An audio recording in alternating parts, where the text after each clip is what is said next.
In every relationship or marriage, there is this one crisis. It could be emotionally, it could be physically, it could be otherwise. But today, I want to talk about emotional crisis in relationship and marriages.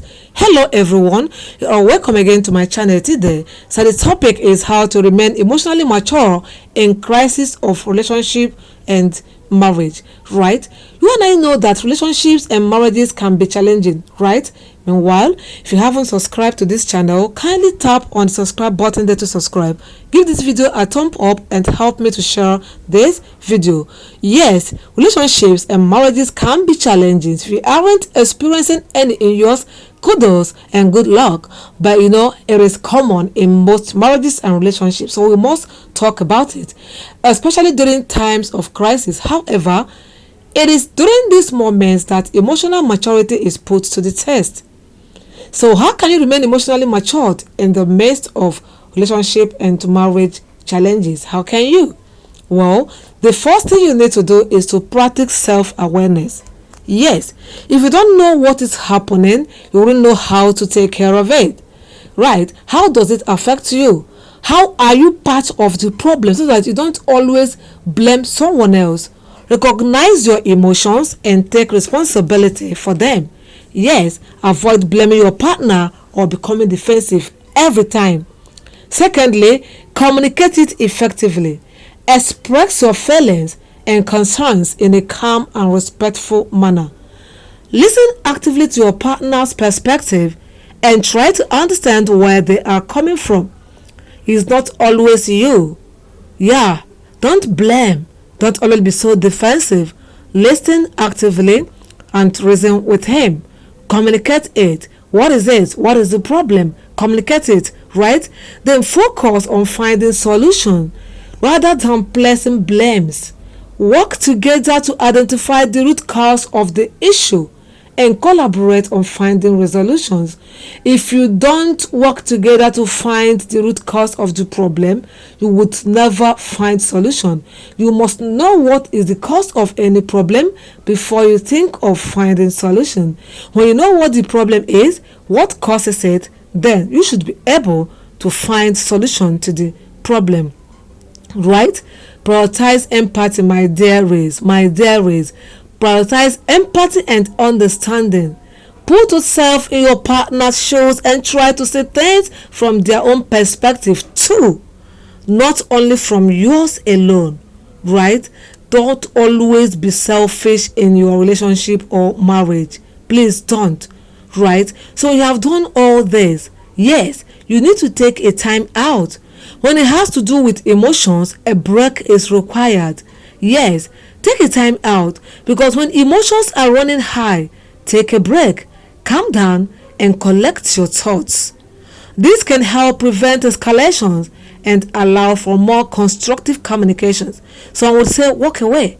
Don't walk away. Just take a break, right? Don't walk away. When emotions are high, don't walk away. Take a break. Walking away might look like an insult. Take a break. That's what I call it, right? You don't walk out on someone, you take a break, right? When you take a break, it prevents escalations. When you're taking a break, you aren't there to hear what your partner is saying. You aren't there to get angry again. You aren't there to get triggered again. You will never get in any banter with your partner, right? Then while you are on the calm environment situation, try to identify your triggers. What is it that even causes this? How am I part of this problem? What is it that triggers me? Recognize what triggers your emotions and reactions. There must be something, that attitude of your partner, that triggers you.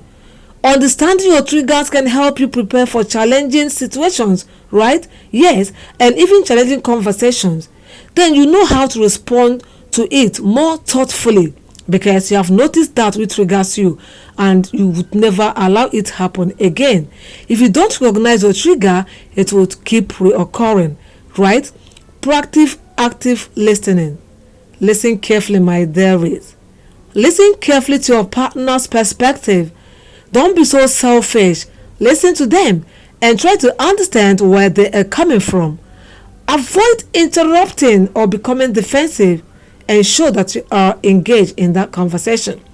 Let it be a back-to-back conversation between you and your partner. Listen to your partner first before you come in, before you bring in your own idea, before you become part of the conversation. Don't always interrupt. These are the things that cause crisis, and these are the best ways to handle crisis in your marriage and relationship emotionally. Right? Yes. Also, you have to stop using I statement. No, don't you you have to stop using you statement. Learn to use I statement. Right? It's not always you do this, you are the cause, you caused this, you brought this to us, you this, you that. Learn to use I. You also have a fault in the crisis. It's not always only your partner. So when you bring in I statements, your partner would know you are reasonable. This, my partner is reasonable. He or she is so understandable. So it is better you bring in the I statement. It makes him or her understand. When expressing your feelings or concerns, please use I statement instead of you this, you that. This can help avoid blame and defensiveness. It can help to promote more constructive communication. Yes, now, a partner knows you are reasonable. It brings more constructive communication. No one would get angry at each other. You are recognizing your own fault, part of the fault. He recognizes his, she recognizes hers. That would bring mutual constructive communication. Then focus on the issues, not the person. Do you understand? You are my partner, you are the problem. My partner, it is my partner this, it is you that. When you focus on that problem, try to separate the issues from the partner identity. Leave his or her identity alone. Avoid personal attacks or criticism. Focus on what that problem is. When you focus on what the problem is, you would focus on finding a solution to the problem. Yes, now, if it is the problem, that means there must be solution. But if it is your partner, there would never be solution because your partner would always be there. You must always face him or her. You must always live in there with him or her. Do you understand? You must always see this partner of yours. There wouldn't be any solution because your partner lives. But when it is the problem, there must be solution. You identify the problem, you focus on problem and leave the person alone. Now, you will now focus on finding solutions. Then, seek common ground. Look for areas of agreement and try to find a compromise. There are places you can go to agree. There are places you can go to reason together. There are places you can go to sort out your differences. This place, when you go there, you feel comfortable. Your partner feels comfortable. Yeah, these are places that when you get there, you feel happy. The atmosphere makes you feel at ease, feel good. You start reasoning with your partner, start blaming yourself. Why did we do this? We will not do this again. And when you get there, be willing to listen to your partner's perspective and find mutual beneficial solution. The atmosphere is conducive. Definitely you must find a mutual and beneficial solution.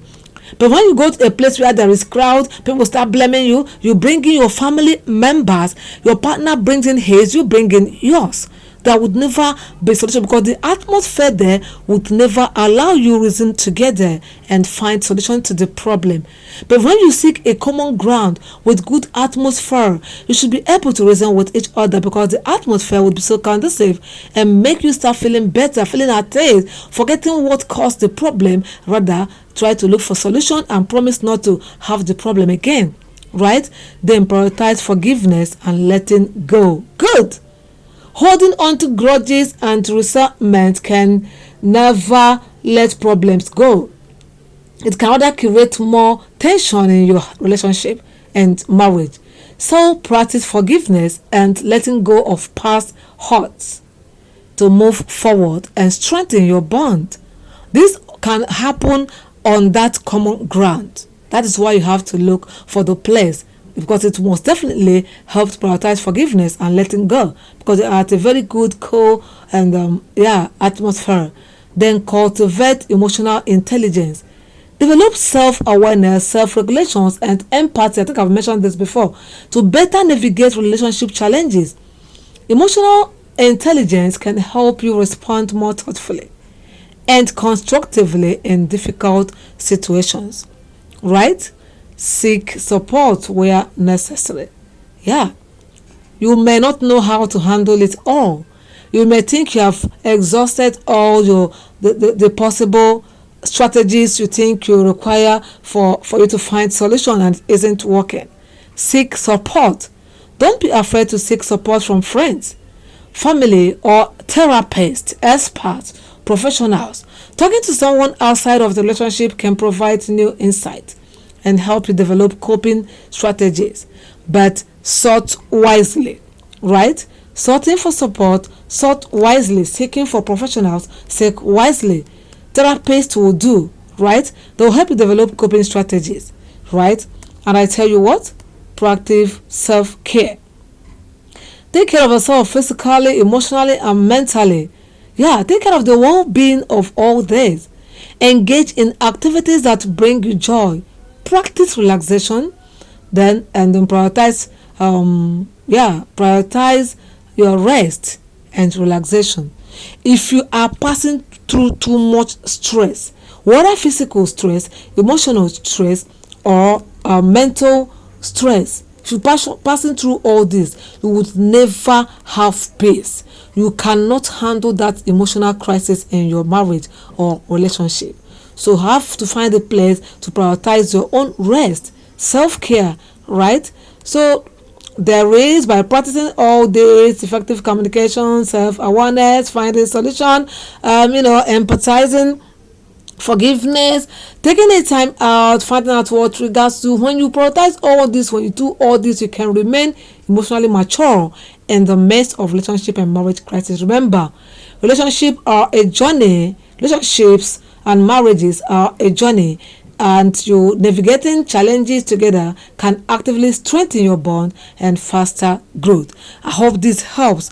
If you found this message interesting, kindly share it to help someone out there. And don't forget, I remain your girl Lola. I want to read your own opinion on the comment section, and I hope to see you again on my next video. Don't forget, if you want to talk to me, please, my IG handle is on my description.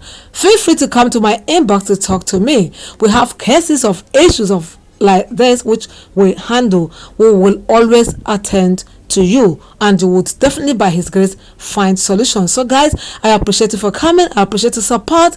Don't forget to give this video a thumb up and share it.